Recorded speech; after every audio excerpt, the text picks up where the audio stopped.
నిలబడుతున్నా నేనే నన్ను నిలబడమన్నారు నిలబడుతున్నా గట్టిగుంటా అని మాట్లాడిండు తర్వాత ఇద్దరం కలిసిపోయినాం ఏడికి చేవెళ్ళ పోయినాం పరిగి పోయినాం ఒకటే రోజు అక్కడ మన్నగూడ చౌరస్తా కాడ పట్నం మహేందర్ రెడ్డి కూడా కారు ఎక్కిండు ఆయన ఎక్కిండు ఈయన వచ్చిండు ముగ్గురం కలిసిపోయినాం పోయేటప్పుడు నేను చెప్పిన కారులా మహేందర్ అన్నకు నన్ను ఎత్తుకోపోలే సంతోషం కారులా నేనేం చెప్పిన అంటే మహేందర్ అన్న నీ మీద అనవసరంగా లేనిపోని పుకార్లు వస్తున్నాయి జర గట్టిగా చెప్పు అన్న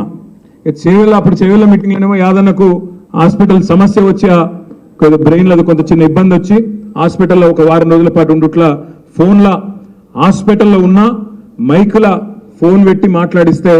ఆ రోజు కూడా యాదన్న అంత కమిట్మెంట్ తోని హాస్పిటల్కి వెళ్ళి కూడా మాట్లాడిండు ఆడ చేవెళ్ళలా పరిగిల రెండు దగ్గరలా ఇద్దరు మాట్లాడారు నాయకులు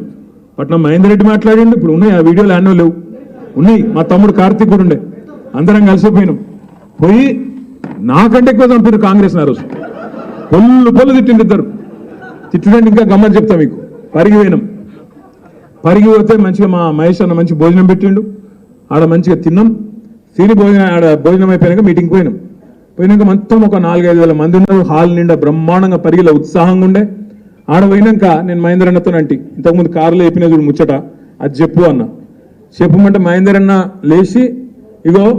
నా మీద పుకార్లు వస్తున్నాయి కాంగ్రెస్లో కొత్త అని నా ఒక్కరి మీదే వస్తలేవు రంజిత్ రెడ్డి మీద కూడా వస్తున్నాయి ఆయనను కూడా ఇరికిచ్చే ఈయన పక్కకెళ్ళి లొల్లి పెడుతుంది ఈయన నా మీద ఎందుకు చెప్తున్నాను నేను నా మీద పుకారుందా ఈయన లొల్లి ఇద్దరు నామగడ్డ లొల్లి పెట్టుకొని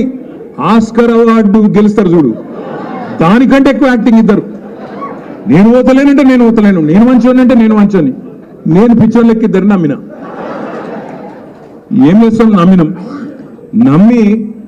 ఇద్దరు అద్భుతమైన స్పీచ్లు ఇస్తే గెలిచిపోయినాం ఇంకేముంది మళ్ళా పార్లమెంట్ గెలిచిపోయినాం అనుకున్నా నేను చూస్తే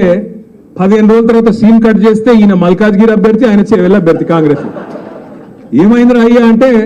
ఇద్దరు పత్తలేరు ఇప్పుడు మా అక్క అడుగుతుంది నన్ను పక్కకెళ్ళి చాలా మంది మా వాళ్ళు ఏమనుకుంటారు ఎరికైనా మీకు అన్నది ఏందక్క అంటే రంజిత్ రెడ్డి పోయిండు అంటే చెప్పగానే పోతాడు ఆ కేటీఆర్కి అనుకుంటున్నాను అని చెప్తుంది అక్క నాకు చెప్తే పాటలకి వెళ్ళి నన్ను పోనిస్తానా ఎట్లా పోనిస్తా నేను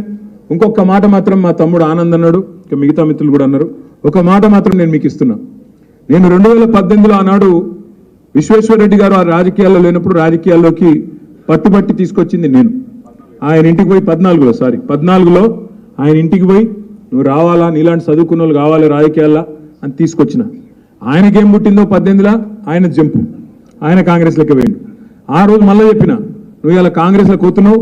చేవెళ్ళ ప్రజల చైతన్యాన్ని తక్కువ అంచనా ఇస్తున్నావు ఓడిపోతావు నువ్వు రాసి పెట్టుకో అని చెప్పినా ఓడగొట్టి ఆ రోజు మీరే గట్టిగా బుద్ధి చెప్పి